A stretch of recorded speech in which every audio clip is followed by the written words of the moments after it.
Добрый вечер, дорогая Дарья. Здравствуйте.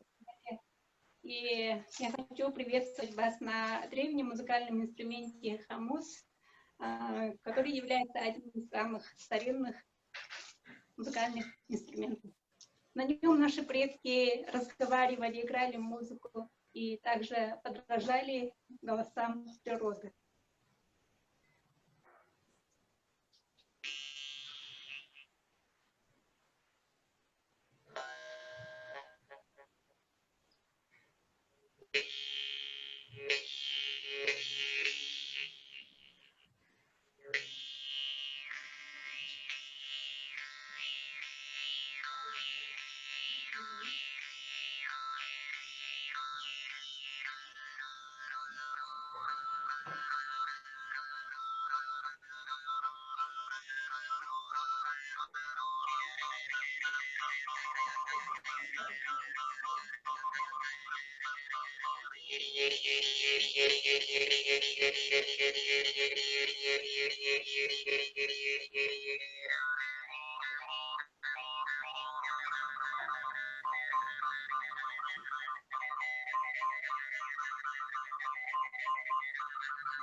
Спасибо большое.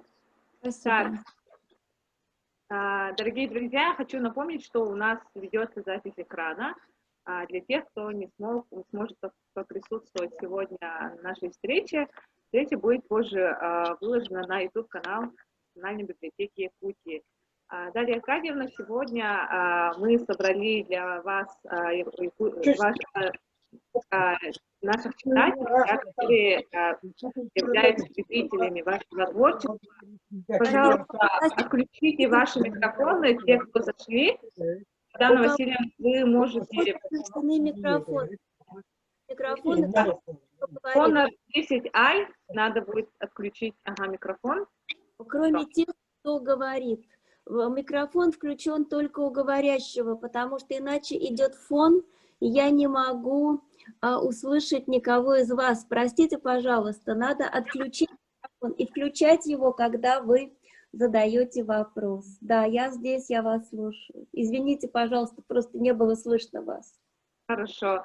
А сейчас слово для приветствия предоставляется от имени Министерства культуры и духовного развития Республики Саха-Якутия первому заместителю министра Республики и культуры Республики Саха-Якутия Владиславу Валерьевичу Левочкину. Пожалуйста, включите звук. Добрый вечер. Во-первых, конечно, мне очень приятно поблагодарить вас, Дарья Аркадьевна, за то, что вы согласились принять участие в таком мероприятии. И, конечно же, у нас Якутия – это читающий регион, это самый читающий регион по итогам 2019 года. Мы очень рады, что у нас очень много желающих пообщаться с вами в сегодняшний день. И, конечно же, в первую очередь я очень хочу поблагодарить вас за ваш дар, который вы передали Национальной библиотеке. И сегодня мы получили эту посылку весом 15 килограммов. Большое вам спасибо. Действительно, мы знаем вас как очень значимого автора, как действительно человек, который делает очень интересные работы. И я думаю, что очень много ваших поклонников у нас в республике. И мы знаем вас как человека, который очень интересен, как творческая личность. И следим, конечно, за вашим творчеством. Знаем, что многие ваши работы экранизируются. И, конечно же, нам очень интересен ваш опыт. Хотелось бы, чтобы все смогли задать свои интересующие вопросы и получить на них интересные ответы. И прежде всего, Дарья Аркадьевна, очень хотелось бы, наверное, пожелать, чтобы вы когда-то приехали к нам в республику. Я думаю, что вы будете удивлены и восхищены. Возможно, мы смогли бы вдохновить вас на новые свершения, на новые труды. И от себя лично я тоже хочу сказать, что ваша книга является одной из самых любимых в нашей семье. Мы ее читаем, по крайней мере, раз в неделю в нее заглядываем. Эта книга называется «Энциклопедия ленивой хозяйки». И она не только очень полезна, но она также очень интересно читается, очень доходчиво и с таким живым писательским интересом. Вообще Якутия очень богатый культурный регион, у нас очень активный творческий и писательский процесс, у нас есть своя литература на национальных языках, на языках, на якутском языке, на языках народов Севера, и на русском языке тоже у нас есть активные авторы. Мы хотели бы развивать наше сотрудничество, у нас есть сотрудничество со многими писателями, и нам очень важен, конечно, ваш интерес. И, пользуясь случаем, открывая нашу конференцию, я хотел бы задать вам первый вопрос, и вопрос, наверное, будет таким: как вы считаете, в связи с условиями пандемии, с условиями самоизоляции, каким образом будет развиваться в дальнейшем современная русская литература? И какие вы видите перспективы ее развития? Что, может быть, вы ощущаете как человек, конечно, живущий в центральном регионе, в Москве, поскольку мы далеки, часто бываем от общих литературных процессов. Какие веяния вы сейчас видите, и какой будет современная русская литература в будущем в связи с теми изменениями? Владислав Валерьевич, дорогой мой, я ищу дальше от литературных течений, чем вы, потому что я живу в деревне. В Москву я выезжаю только для съемок своей программы на канале «Спас» и для каких-то там еще дел. Марфу Мариинскую обитель вчера была, да, у матушки. А так, на самом деле, я очень от всего этого далека. Но я думаю, что русская литература ведь веками развивалась без интернета, без каких-то там встреч писателей с читателями, а писатели просто писали, а читатели просто читали. И я думаю, что вот этот процесс, он продолжится. Всегда были писатели, которые писали вещи или произведения, которые помогают человеку жить. И всегда были писатели, которые писали вещи, которые топят человека, да? Поэтому вот, ну тут ничего с этим не поделаешь, такова человеческая природа. Я думаю, все как шло, так и будет идти. А что касается пандемии, то вполне элементарные методы такой, знаете, самокультуры, да, телесной я имею в виду, ну просто вымой руки, да, что не так часто все из нас делали, пока эта пандемия к нам не пришла. Просто вымой руки, просто не приходи больной на работу. Если ты заболел, у тебя температура, сиди дома, не делай из себя героя. Бери бюллетень и оставайся дома. Вот этого вполне хватит, чтобы самому не заболеть и других не заразить. С литературой будет все в полном порядке. С читателями, я надеюсь, тоже. Так, дорогие, давайте, ангелы, пока я тут, спрашивайте. Я здесь. Главное, что я ничего не вижу, там у меня что-то на экране выходят вопросы, я их не вижу. Простите, я подслеповата. Что вас вдохновило писать книги? Хороший вопрос. Я начала писать книги в реанимации онкологической больницы. Не было у меня никакого вдохновения, я пыталась занять время и избавиться от двух докучливых соседей по реанимации. Значит, вот тут как бы здесь моя кровать стоит, а справа один мужчина лежит, слева другой. И они через меня переговаривались. Правый говорил левому: мы умрем. Левый говорил правому: я уже почти умер. Значит, так они говорили целый день. К вечеру я озверела и сказала: можно меня вывести в коридор? Мне сказали: нельзя, аппараты не выезжают в коридор. Я говорю: ну отлично, тогда их увезите. Говорит: их тоже нельзя увезти.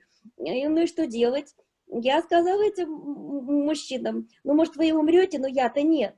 И надо было чем-то занять свою голову, и муж принес тогда книжку такую детскую, сейчас покажу. Я на ней, ну, на таких книгах уже 8 штук исписала.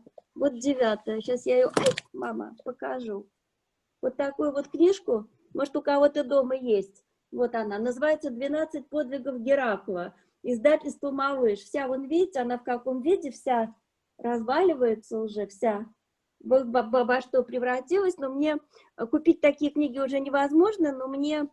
читатели, которые знают, присылают такие книги. У меня сейчас есть запас 4 книжки. Вдохновения не было. Было желание как-то выжить и избавиться от этих людей. Так, кто у нас? Интересный вопрос. А сейчас мы слово хотим предоставить первому заместителю директора Национальной библиотеки Республики Саха-Якутия Василию Борисовичу Борисову. Добрый вечер, дорогие друзья. Добрый день, уважаемая Дарья Аркадьевна. Отмечу, что ваши книги пользуются в наших библиотеках заслуженной популярностью. Если не ошибусь, если скажу, что якутский читатель любит и ценит вас. Спасибо большое, что смогли нам сегодня уделить время. И большое спасибо за ваш подарок. Вопрос, вот, пользуясь моментом, да. Перед подключением я постарался посчитать количество книг, которые вы написали, которых вы являетесь автором. Огромное количество произведений, гигантская творческая работоспособность. Вот как это работает, как это получается? Скажите, ну, вы пожалуйста. знаете, я, так сказать, понимаю два вопроса в этом вопросе, да? Вопрос первый, отвечу на второй незаданный. Бригады у меня нет, за меня никто не пишет, я пишу сама. Почему, как объяснить, что нет бригады, надо включить логику. Я пришла в издательство, мне было 45 лет, я была на 2-й химиотерапии, я пришла лысая в беретке, тут так вот торчала парочка волос, которую я очень нежно берегла. Значит, весила я 32 килограмма, и на мне было пальто в 3 раза больше, чем я сама. То есть было понятно, что пришла больная, явно больная физически женщина, да? Но теперь представьте себе, я больна, никто не знает, что я выживу. Вдруг я умру через пару лет. И вкладывать деньги в такую девушку и создавать бригады экономически невыгодно. Ведь правда? Это раз. Во-вторых, я работаю 22 года. И что, 22 года у меня одна бригада, которая молчит и ни разу не рассказала, что это она пишет мои книги, простите. Это просто невозможно. Это два. В-третьих, какая бригада-то это выдержит? Писать каждый месяц по книге. Вы представляете, сколько они денег попросят? Тоже как-то экономически никак. Я работаю сама. Коим образом получается по книге в месяц? Я открою вам секрет. Вообще-то писатель, как правило, книгу пишет за месяц. Только потом 11 месяцев в году он ходит, тратит гонорар, радуется и рассказывает друзьям о своей гениальности. Я этим не занимаюсь. Я просто работаю. Когда, опять же, меня спрашивают про бригаду, у меня есть, знаете, шокирующий ответ, который вот я вам сейчас покажу. Вот это мои рукописи. Я пишу от руки. У меня не обезличенные файлы, да, это вот как бы рукопись новой детской книжки. Да, я вижу, у меня почерк под названием «Курица лапа» или «Китайские иероглифы». Я пишу сама, от руки. Поэтому, когда один раз возник вопрос о бригаде, это было сделано телешоу, на которое я привезла, по-моему, штук 80 рукописей, и мы сказали с ведущим, кто найдет одну страницу, написанную не этой рукой, отдадим гонорар за эту книгу весь. Но никого не нашлось, искали, смотрели очень тщательно, не нашлось. Как это получается? Я встаю в 5 утра, я гуляю с собаками, читаю молитвенное правило, беру свой завтрак, сажусь и начинаю писать. И я пишу где-то до 3-4 дня, не вставая. У меня норма 30 страниц в день, каждый день. Суббота, воскресенье, день рождения мамы, ребенка, меня самой, Новый год. Да, вся семья спит, гости спят, я встала и пишу 1 января.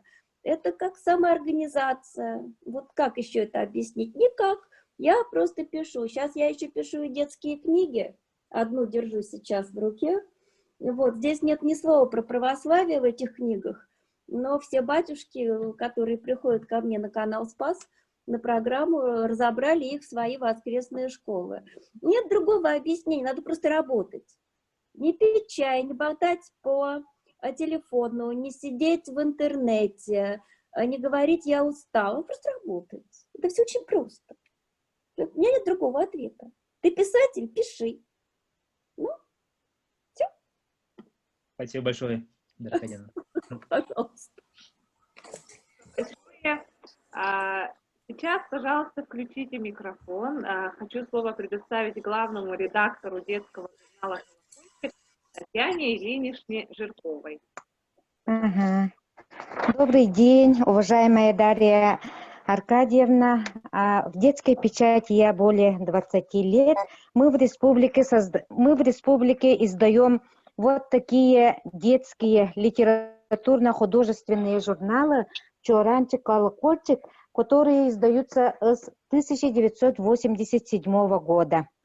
И несмотря на всякие разные, ну вот, кризисные, политические, да, мы издаем, как мы все говорим, мы читающий регион, и у нас еще есть детские такие газеты, уникальные, этнические, которые издаются с 1936 года. Это «Белембол», «Кескиль», «Будь готов». У меня два вопроса. Мы уже знаем, что вы пишете детям тоже детские рассказы вот, на разные темы, и хочется с вами тоже по-дружески сотрудничать. И можем ли мы печатать ваши рассказы, сказки на наших изданиях, указав ваши ссылки, где, да, можно? И второй вопрос у меня, на какие темы сейчас можно, на какие детские темы сейчас можно и очень важно, ну, вот писать? Это хотим узнать ваше мнение. Я поняла вас. Значит, первый вопрос. Вопрос печатания моих книг, это связан не со мной. Права на все мои книги принадлежат издательскому холдингу «Эксмо АСТ». И это вопрос к главному юристу, да, о разрешении печатать. Вот, простите, здесь я не владею никакой информацией. Единственное, что я могу вам дать контакты человека, который вам четко юридически ответит на вот этот вот вопрос по поводу печатания книг. Это первое. Второе, какие темы? А вы знаете, а темы-то, собственно говоря, они всегда бывают одни и те же. Это, ну вот у меня в моих детских книгах, их сейчас 11 должна выйти, там очень разные приключения, которые случаются с животными. Ну, как-то стало понятно, что когда животные что-то объясняют, дети на это лучше реагируют. Потому что когда собака начинает говорить, почему она не дружит с другой собакой, это как-то вот на ребенка больше действует, чем когда учитель говорит, почему надо дружить с одноклассниками. Вот не знаю почему, но это именно так. А во всех этих книгах, сколько бы их тут ни было, одна мысль простая. Давайте любить друг друга. Там, где живет любовь, там нет зла. Вот это вот единственная мысль, которая проходит через эти книги. Потому что когда у ребенка в сердце есть любовь, сострадание к рядом находящимся людям, к родителям, к приятелям, да, нельзя кого-то любить, да, вот, а остальных всех вокруг ненавидеть. Это, так сказать, очень сложно. Ты либо умеешь любить, либо ты не умеешь любить. Вот, наверное, ребенку в первую очередь надо как-то попытаться научить его, чтобы он умел любить. Но это зависит не от печати, это зависит от той обстановки, в которой он живет и воспитывается. Здесь я увидела вопрос, сколько у меня детей и внуков. У меня 3 детей, на данном этапе 8 внуков, очень разновозрастных. Старший внук уже студент, а самому маленькому годик. То есть вот такой вот у меня размах среди внуков. Я тут. Спасибо. Так, у нас активно поступают вопросы в чате. С вашего разрешения я могу их озвучить. Давай. Это вопросы от наших читателей. Да. Как обстоят у вас дела с приобщением к чтению книги в вашей семье, детей и внуков?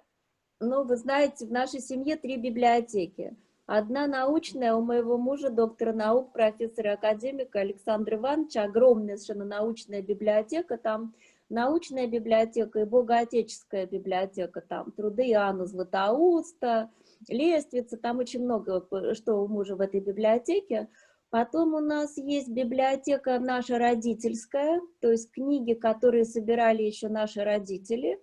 Это то, что выпускалась в советские года. Вся классика, современные советские авторы, переводная литература. И есть 3-я библиотека, это современные книги, а одновременно там же и детская литература. Поэтому как научить ребенка читать? Ну, простите меня, если у вас в доме из чтения только баллончик освежителя в туалете, то вы ребенка никогда не научите читать. Ребенок учится читать, когда он видит маму в руке, не с айпадом, где онлайн-распродажа туфель, а хорошо, пусть это будет тот же iPad, но там книга. Неважно, на чем она, заповеди были написаны на скрижалях, да? Неважно, на чем книга-то издана. Вот если ребенок понимает, что родители читают, что их интересуют книги, какие-то произведения, что они их дома обсуждают как-то, он сам потянется к книге. Потому что такому ребенку родители с детства будут читать. Другой вопрос, что читать надо то, что ребенка интересует. Не надо маленькому ребенку читать произведение «Лев и собачка». Оно прекрасное, оно включено в детское чтение. Но большинство детей, узнав о судьбе собачки и льва, начинают рыдать и более не хотят брать книгу. Да? Надо начинать читать с тех произведений, где все хорошо заканчивается, где герои там претерпели какие-то приключения, но вышли из них, значит, с гордо поднятой головой, да? Где мама нашла ребенка, все вот что-то хорошее. И на фоне этого ребенок потом, вполне вероятно, потянется к другой литературе. Трагизм не для маленького ребенка. Он будет очень переживать и плакать, он не захочет читать, не надо его пугать. «Дети Короленко» не детская литература. «Дети подземелья» Короленко не детская литература, простите, вообще никак и никогда, ни за что, да? А вот рассказ Чехова, как собачка в цирке нашла своих хозяев, и как все у них замечательно завершилось, да, вот это детская литература, понимаете? Вот как вот что-то вот доброе, это детская литература, а обличение яств общества, ну, постарше станет, будет обличать, вот как-то так. Да, «Лев и собачка» есть в школьной программе, я знаю. У меня, честно говоря, огромные вопросы к школьной программе. Когда я была маленькой, в школьной программе было великое произведение незаслуженно забытого ныне Максима Горького «Жизнь Клима Самгина». Это реально великое произведение, но понимаешь его только после того, как тебе исполнилось 40 лет. До этого нет ни жизненного опыта, ни ума, чтобы его осознать. И в школе поэтому оно никак не проходит. «Война и мир». Половина школьников пролистывает начало. Почему? Оно на французском. Что было естественно для Толстого, который говорил на французском, и для того класса людей, для которых он писал, которые тоже владели французским. Дети пролистывают, им скучно. Девочкам скучна война, мальчикам скучна семейная история. Не детская литература, простите.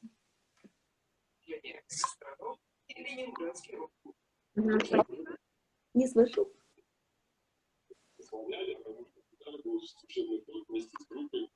Ой, я не слышу вопроса, простите. Может кто-то мне погромче повторить вопрос? Я не слышу вопроса, простите, пожалуйста. Кто-то говорит, а я не слышу вопроса. Вы где, ау? Дарья Аркадьевна, можно я задам вопрос? Давайте, ангел мой, вас слышно. Здравствуйте, я вас читаю уже половину своей жизни практически, самой школьной скамьи. И мне больше всего понравилась, конечно же, книга, ваша автобиография «Жизнь», записки безумной оптимистки. И я бы хотела узнать о вас об одиночестве. Чувствует ли такой человек, как вы, с таким легким характером, которого столько людей любит, себя одинокой? И я знаю, что вы пришли к Богу, и себе бы в ваших интервью вы говорили, что для себя 20-летнего вы посоветовали идти в храм. Но есть ли какие-то другие способы, кроме этого? Что... Ангел мой, это я говорила в программе своего очень близкого друга Бори Корчевникова, насколько я помню, завершение этой программы. Но к Господу прийти никогда не поздно. В Евангелии есть притча о работниках 11 часа, о том, что человек, неважно в каком возрасте он приходит к Господу, главное, что он к нему пришел. По поводу одиночества. Это очень такой замечательный, интересный вопрос, потому что писатель, он всегда одинок, когда работает. У него никого нет, как вы догадываетесь, да? А толпа, в которой ты постоянно находишься, да, это не является... Это просто большое количество людей, да, это не, так сказать, ты не будешь, ну, как объяснить, это не близкие, не родные люди, ты же их не знаешь, этих людей, да, поэтому здесь не вопрос одиночества, здесь вопрос профессионализма, коим образом ты позволяешь себе что-то в отношении посторонних людей, или ты что-то не позволяешь, ты их уважаешь, своих читателей, ты их любишь, или у тебя этого чувства к ним нет, вот это вот такой еще важный момент. Одиноко я себя никогда не ощущаю, потому что я скоро 40 лет, как очень хорошо замужем за Александром Ивановичем. И если мне вдруг становится тоскливо, я пойду и съем мужу мозг в тот же момент. Значит, доведу его почти до истерики, мне станет хорошо. А, в общем, знают об этом, наверное, многие женщины. Ну вот, потом 3 детей тоже не дают скучать. А на данном этапе вот сейчас в доме 3 внуков там бегают по 1-му этажу, значит, с воплем. Периодически они стучат вот в эту закрытую дверь, такой скребанье такое, и тихий шепот: «Бабушка, когда ты выйдешь?» Тут ну, о каком одиночестве, тут, собственно говоря, идет речь. Иногда, конечно, хочется закрыть дверь ванной, чтобы туда никто не стучал. Спасибо большое. Спасибо вам, солнышко. Спасибо за очень интересный вопрос. У нас все еще поступает вопросы в чате. Давайте я один из них озвучу. Так, хотели ли вы, чтобы ваши книги были переведены на языки национальных литератур, в данном случае на якутский язык? Если есть профессиональные переводчики, которые умеют работать с художественной литературой, то да, конечно. Если такого переводчика нет, то нет, потому что мне не хочется, чтобы искажали текст, понимаете, да? Когда-то очень хороший поэт Брюсов сказал, что переводчик в прозе ремесленник, переводчик в поэзии соперник. Я с ним не очень согласна, потому что я считаю, что переводчик всегда соперник. И очень хорошо, когда он вкладывает что-то свое в перевод, да, и перевод, и когда ты понимаешь, что как бы книга поворачивается другой стороной, она делается даже лучше. И очень плохо, когда она попадает в руки малопрофессионального человека. Я несколько раз отказывалась от перевода в некоторых странах. Я владею свободно немецким и французским языком, и когда мне давали книги, я могла оценить как, качество, да, и я понимала, что нет, я не хочу, чтобы меня переводили эти люди. Значит, пример вам неправильного перевода. Читаю недавно роман, переведенный с немецкого языка.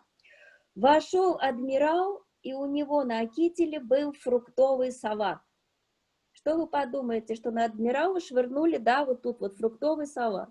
Человек не знает сленговых выражений. По-немецки фруктовый салат – это вот эти колодки, которые вешают, знаете, вот орденские, да, колодки. Мы называем как колодки, да, они называют фруктовый салат, они более язвительны. Переводчик, не понимая этого слова, не будучи профессионалом, просто перевел как фруктовый салат. Ну, вот вам, пожалуйста. Я не хочу такого фруктового салата в своих книгах. Вот и все. Спасибо. Так, еще один вопрос в чате. Откуда приходят сюжеты для ваших книг? Не могу объяснить. Вы знаете, я отвечаю на все вопросы, которые мне задают, но на некоторые у меня у самой нет ответа. Ну, давайте себе представим, что вы сидите в кинозале и смотрите фильм, ну, не знаю, Антониони, Феллини, хорошо, пусть будет Антониони, да, великий итальянский режиссер. Вы смотрите фильм, который им сделан. Кто гениальный? Антониони или кинотеатр, который показывает вам это кино? Кто? Антониони, наверное, правда? Да? А я кинотеатр. Кто Антониони, я не знаю. Мне кто-то там диктует в уши, я записываю. По большей части мне интереснее писать, чем вам читать, потому что вы можете пролистать до конца и понять, кто и что. Я не могу. Я не знаю, чем закончится книга. Я понимаю, что я сейчас говорю какие-то вещи, которые кажутся странными, да, но тем не менее я не управляю ни читателями, ни героями, наоборот, они мной управляют. У меня был случай, когда я очень хорошо поняла, что вот эта вот женщина в книге у меня, вот она-то самая такая плохая, нехорошая. Мне было все ясно с первой страницы. На 5-й странице она умерла. Я думаю, нет, просто невозможно, она не может умереть, потому что как же так? И я ее оживила. Я же писатель, правда? Я ее оживила. Я была очень довольна, но в 5-й главе она упала под поезд. И я поняла, что это бесполезно бороться с этой ситуацией. Кто-то все решил за меня. Но это вам не только я скажу. У Тани Устиновой, у моей близкой подруги, у Тани Поляковой, тоже моей близкой подруги, мы все родственницы. Я и 2 Тани, мы родственницы. Мы крестные мамы детей нашего редактора, понимаете, да? И, так сказать, у них происходит то же самое. У Олега Роя происходит то же самое. Вот как-то, не знаю, как это объяснить, простите. Не могу, не знаю. Дарья, можно вопрос вам? Алло, слышно? Слышно, да. нет? Ага. Добрый день, меня зовут Капиталина Алексеева. Значит, вы меня, как говорится, точно так же могу рассказать про реанимацию, про онкологию. И когда я уже после химиотерапии в тяжелейшем состоянии была, дочка принесла вашу книгу в Москве, и когда я открыла, почитала, и я уже на себя стала как бы смотреть немножко с юмором, и я думаю, ну вот эта женщина же, она выжила, еще смеется, еще книжки пишет, а что же мне мешает? И вы знаете, вообще я вам очень благодарна за то, что вот вы меня на самом деле вдохновили на жизнь самым натуральным образом. Это было 10 лет назад, и я 10 лет, слава Богу, живу. Так, и потом, значит, мы похожи вот с нашими диагнозами. И второе, любовь к собакам. У вас мопсы, у меня таксы. Я просто обожаю собак, и даже я написала рассказ, один рассказик про свою любимую собаку, которая погибла. Вот она умерла, вместо того, чтобы я умерла, она взяла мою болезнь, и она вот вместо меня ушла. И до сих пор, когда я где-нибудь ее публикую, все заливаются слезами и говорят, вот что такое собачья любовь. Так, и вы знаете, вот когда я немножко пришла в себя, вы были 32 килограмма, я была 38, после 74, можете себе представить, да? И, значит, я, когда немножко пришла в себя, когда силы появились, я думаю, вот написала же человек про свою болезнь, именно открыто. До этого как-то мне не приходилось, ну, до этого я и не болела. И когда, значит, я увидела, что человек может вот открыто написать про свой тяжелейший диагноз и поделиться, и я поняла, что если вы меня подняли, если вы меня вдохновили, да, то я здесь, в Якутске, тоже могу кого-то вдохновить. И вы знаете, что я написала книгу, вот я вам покажу, это моя книжка. Ну, вижу, да, вижу. Настал день, да. Настанет день. Настанет день, вижу, да, вижу. Настанет день, и где я там просто вот написала, вот как все со мной было.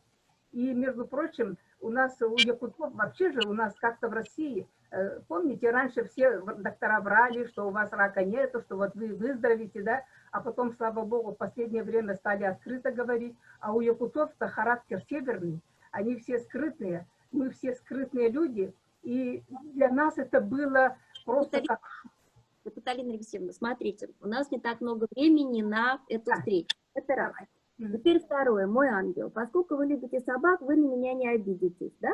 Но у меня моя самая любимая собака носит имя Капитолина. Это первое. Теперь второе. Вам определенно понравятся вот эти детские книги, потому что они написаны для людей, у которых ушли собаки.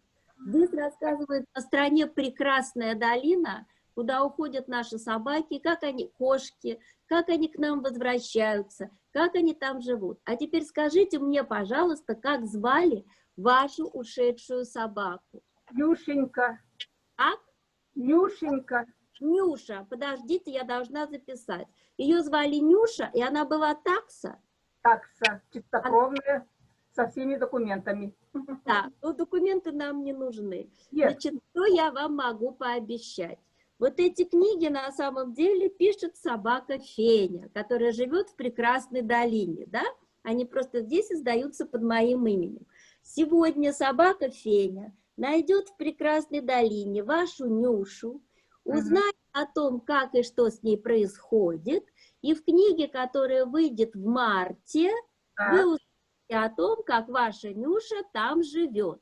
А вы должны будете оставить руководителю нашего, Ане, моему секретарю, нашему руководителю конференции в Москве, Анне, вы должны будете оставить свой телефон, координаты, или зайти ко мне в Инстаграм, Донцова Official, и написать мне в директ свои координаты, и я вам тогда пришлю эту книжку. Вы будете знать, как ваша Нюша живет, потому что в этих книгах все имена собак — это собаки, которые ушли у моих читателей. Ой, да что вы говорите? И кошки, да, это такой секрет. Люди присылают имена, собака и кошка попадает в эти книги. Поэтому спасибо, что вы мне это рассказали. Все про Нюшу узнаю, все вам расскажу. Все, на этом все, да? На этом все. На этом... Так, вы знаете, я не сказала главного, Дарья. Дело в том, что вот мы в Якутске организовали свое общество выживших от рака. И вот, да, у нас называется «Антирак. Поддержка выживших». И мы бы хотели когда-нибудь, когда вот эта вся эта дурацкая пандемия кончится, чтобы вы к нам прилетели, и как-то мы все вокруг вас сели, поговорили, и все это вот... Есть большая проблема. Сейчас я вам о ней расскажу. У меня на канале «Спас» идет программа «Я очень хочу жить». Там сидят люди, которые болели разными болезнями, но очень много рака. Там сидит священник, ну мы «Спас», да, и там сидят очень хорошие врачи, которые, человек сначала честно рассказывает, как он болел, почему он выздоровел. А потом очень хорошие врачи дают разные советы, и батюшка, значит, тоже дает какой-то совет. Программа называется как книга «Я очень хочу жизнь». А с приездом, посмотрите, там есть огромный архив, найдете, Спас ТВ.ру. Боря Корчевников сейчас сделал приложение даже для мобильного телефона этого канала. Что касается прилета к вам, мне врачи не разрешают летать на самолете. Я бы летела бы. Я даже вот на отдых полтора суток еду на поезде, понимаете? Я просто не доеду, только если оленя пришлете за мной в Москву. Можно спросить? Да. Да, давайте. Можно вопрос? Да. Можно, что бы вы посоветовали будущим писателям? Писать. Будущему писателю я бы посоветовала не спрашивать, надо ли писать ему книгу, не спрашивать, сколько денег он получит за эту книгу, не спрашивать, значит, не рассказывать всем о своих великих планах, а просто взять ручку, бумагу и писать. Чем больше пишешь, тем больше пишется. Вот, так сказать, главное для писателя, как бы вам ни показалось странным, это трудолюбие. Но он вообще, наверное, важный такой момент во всяких жизненных моментах, но для писателя в особенности, потому что над писателем нет начальника. Никто не будет вам говорить: работай, работай, а то я тебя с работы выгоню, понимаете? Поэтому будете упорно писать, обязательно что-то получится. Спасибо за совет, я хотела бы стать писателем. Попробуйте, почему бы нет? Почему бы нет? Главное, вы поймите, для чего вы хотите стать писателем, что вы хотите сделать, для чего вы хотите писать, что вы хотите донести людям, вы хотите им помочь, вы любите людей, любых, разных, хороших, плохих, пьяных, не пьяных. Вот если вот это присутствует, тогда пишите, конечно, с огромной радостью. А если вы хотите рассказать о себе, то тогда сложнее с этим вопросом, потому что тогда у вас все закончится только на одной книге. Вот. Что тут еще есть? Ничего не вижу. Так, в чате еще бывают вопросы. Так, здравствуйте, Дарья. Я как-то читала про Виолу Тараканову и так смеялась. Долго ли вы думали над именем этого персонажа? Таракановы — это старейший дворянский российский род. Если помните картину «Княжна Тараканова», да, так сказать, в темнице, в заключении. Поэтому, ну, это совершенно не смешно, это так же, как Иван Павлович Подушкин, который тоже очень древний род. Вообще аристократическая российские фамилии есть очень известные, там Волконские, Оболенцевы, да, вот то, что на слуху. Но есть совершенно никому незнакомые такие же вот фамилии, которые ведутся с 1400 какого-то года, Ахатова, например, да, 1450-60 год. Вот. Вроде вы никогда не подумаете, что у этого человека дворянское происхождение, что позволило после революции 17 года очень многим людям из таких аристократических семей выжить. Они не указывали в анкетах, они писали из рабочих и крестьян. Проверить было очень сложно, потому что это только можно было проверить в метрических книгах церковных, да, а так как ты это проверишь, и интернета не было, и верили, да, на самом деле это был какой-то древний род, и люди вот эти сумели выжить. Таракановы — это древний род. Виола, ну, имя такое красивое, у Сюткина жена Виола, у нашего музыканта. Так, еще один вопрос в чата. Можно ли писать детективы и согласны ли вы с тем, что ваши детективы называют ироническими? Спасибо. Иронический детектив на меня повесили журналисты. На книгах это слово стояло очень недолго, потом его убрали. Нет под рукой просто детективной книги, чтобы вам показать. Теперь там это, как бы слово иронически там не стоит. Но на самом деле иронии в этих книгах достаточно много. И, собственно говоря, почему нет? Почему нет? Что плохого в иронии? В злой иронии, наверное, что-то не очень есть хорошее, да? А в издевательствах с насмешками тоже не очень хорошее. У меня этого в книгах нет. У меня там всегда все совершенно замечательно завершается, и в моих книгах никогда не умирает ни одна собака и ни одна кошка. И мне иногда люди, которые читают мои книги уже 20 с лишним лет, говорят: Суданцова, очнись, твоему мопсу Хучу 21 год. Так не бывает. Да, говорю я, Хуч вечен, и он никогда не умрет. Вот. Все. Спасибо. К нам еще с очень приятной миссией сегодня на конференцию зашла представитель национального книжного издательства «Бичик». Пожалуйста, Вильяна Николаевна Никитина, она является пиар-менеджером и хотела бы сегодня задать свой вопрос и выступить. Давайте. Здравствуйте, Дарья Аркадьевна. Здравствуйте. Мне очень приятно с вами пообщаться, мне очень приятно участвовать в этом мероприятии. Бичик означает на русском языке роспись. Это одно из крупнейших издательств на Дальнем Востоке Сибири, ведущее издательство республики, и мы хотели бы вам подарить эту замечательную, красивую книгу, которая называется «Якутский холод». Спасибо. Это энциклопедия холода. Здесь холод представлен во всем величии. Здесь вошли уникальные факты и мифы и легенды о холоде.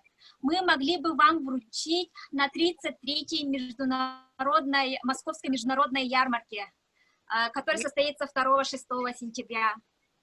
Спасибо вам огромное. Меня не будет на этой ярмарке. Тогда мы обменяемся, наверное, контактами, чтобы мы могли бы вам как-нибудь доставить. Да. Там на ярмарке, спасибо вам огромное за этот чудесный подарок. Там на ярмарке будут представители холдинга «Эксмо АСТ». Вот просто кто-то возьмет у вас эту книгу и передаст мне. Но просто меня не выпускают на ярмарку из-за вируса, да?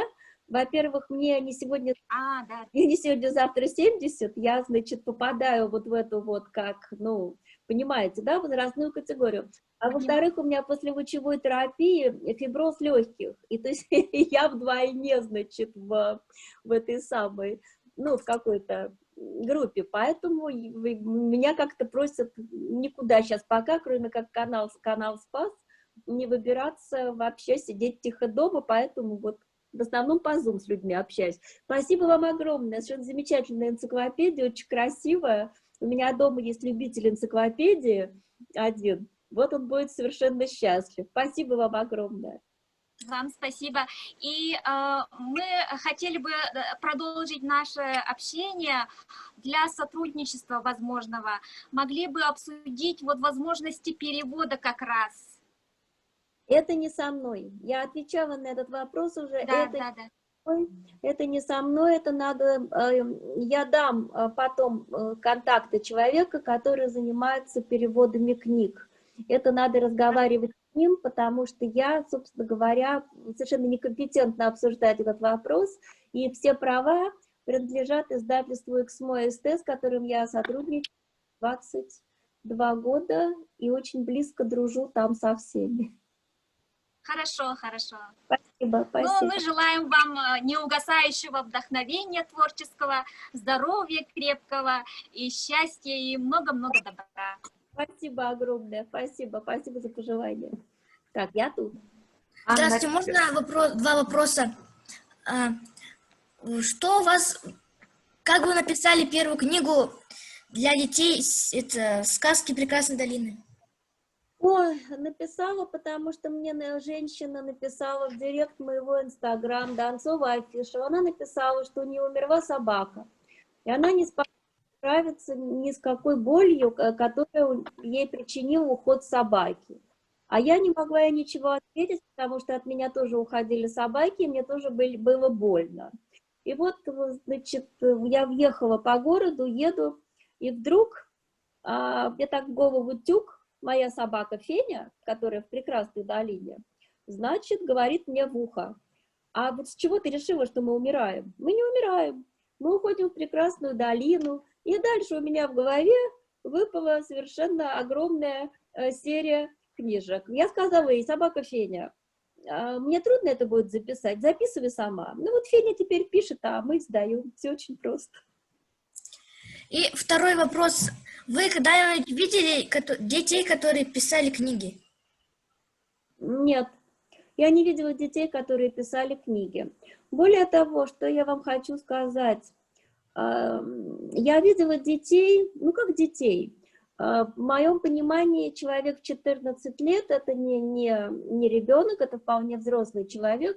Вот 14-летних замечательных балерин, циркачей я видела. Писателей нет, потому что для того, чтобы стать балериной или циркачом, надо иметь очень хорошо развитую физическую культуру, да? И это профессия, которая заканчивается лет в 40, редко в 45, потому что просто угасают вот эти физические силы. А для того, чтобы стать писателем, нужно набраться какого-то жизненного опыта, хотя бы немножко, да? Или попасть в какие-то очень тяжелые жизненные ситуации. Дети, которые писали произведения, никогда не думали, что их опубликуют. Дневник Анны Франк девочка писала, не думая о том, что он будет опубликован. Именно поэтому он такой пронзительно страшный и ужасный, потому что ребенок писал это просто в страшное время, в страшном месте, и для того, чтобы не было так страшно. Ребенок, который живет в современных, так сказать, условиях, ему лучше подождать какое-то время и начать писать чуть-чуть попозже, потому что есть опасность подумать, что я гениальный, и тогда вы никогда не станете писателем. Мысль о своей гениальности убивает литератора на корню. Вот, понимаете, извините меня, пожалуйста, за такой взрослый вам. Сколько вам лет, ангел мой? 11. Ангел мой, вам 11 лет. Если вас очень тянет писать, и если вам это очень хочется, вам лучше связаться с каким-то детским журналом. Я думаю, что у каждого хорошего детского умного журнала есть рубрика «Нам пишут дети». Во всяком случае, когда я была маленькая, в журнале «Мурзилка» публиковали детский рассказ. Я думаю, что у ваших журналов тоже это где-то есть, и вам надо попытаться посотрудничать с ними. Если же этого нет, то предложите что-то в журнал. Скажите: давайте мы сделаем рубрику «Пишут дети». Я думаю, что это и журнал привлечет читателей, да, так сказать, потому что у многих родителей есть дети. И они просто захотят подписаться на этот журнал, чтобы, понимаете, да, поступите таким образом. Вот маленький рассказ вам написать о чем-то своем, это вам будет под силам. Большой книгой вам пока просто не справиться. Но пройдет время, и все получится. Спасибо за совет. Так, у нас, как мы обещали, сейчас состоится викторина. Внимание, участники, пожалуйста, ответы вы должны будете написать, не озвучивать, а написать в чате. Мои коллеги посмотрят, кто первым ответит в чате, и уже с вами свяжутся. Так, внимание, первый вопрос. Как называлась первая книга Дарьи Донцовой, которую издали в 1999 году в издательстве «Эксмо»? Пожалуйста, ответы пишите в чате. Сейчас я буду озвучивать дальше вопросы. Каким образом вы восполняете свой ресурс? Такой интересный вопрос. Вы меня спрашиваете? Ресурс какой? Пишут в чате, да, каким образом вы восполняете свой ресурс? Жизненный. Имеется в виду, я занимаюсь спортом. Я хожу 2 раза в неделю в спортзал, и как вот это, наверное, физическое состояние, да, а с моральным у меня нет проблем почему-то. Не знаю почему. А можно я от себя скажу? Мне бы очень хотелось, чтобы вот Капитолина Алексеевна и девушка такая красивая, симпатичная, Кия, Хлопкова, правильно? А вот она меня увидела. Да, я о вас говорю. Я бы очень просила вас зайти ко мне в директ моего Инстаграм, потому что мне хочется передать вам от себя, просто прислать вам небольшие подарочки. Ну уж вот какие-то вот такие вот кружки, я очень надеюсь, вот эта кошка, надеюсь найти с таксой, Капиталина Алексеевна, очень надеюсь. Извините меня, пожалуйста. Очень здорово. Наши читатели так рады, да? Так, Дорогая Дарья, я бы хотела вам тоже подарить свою книжку. Если мы обменяемся с вами. Мы с вами обменяемся, да. Вот замечательно. Обменяемся подарками. Так что по поводу ресурса, вот у меня как-то, как я так призадумалась, нету особых проблем. Простите.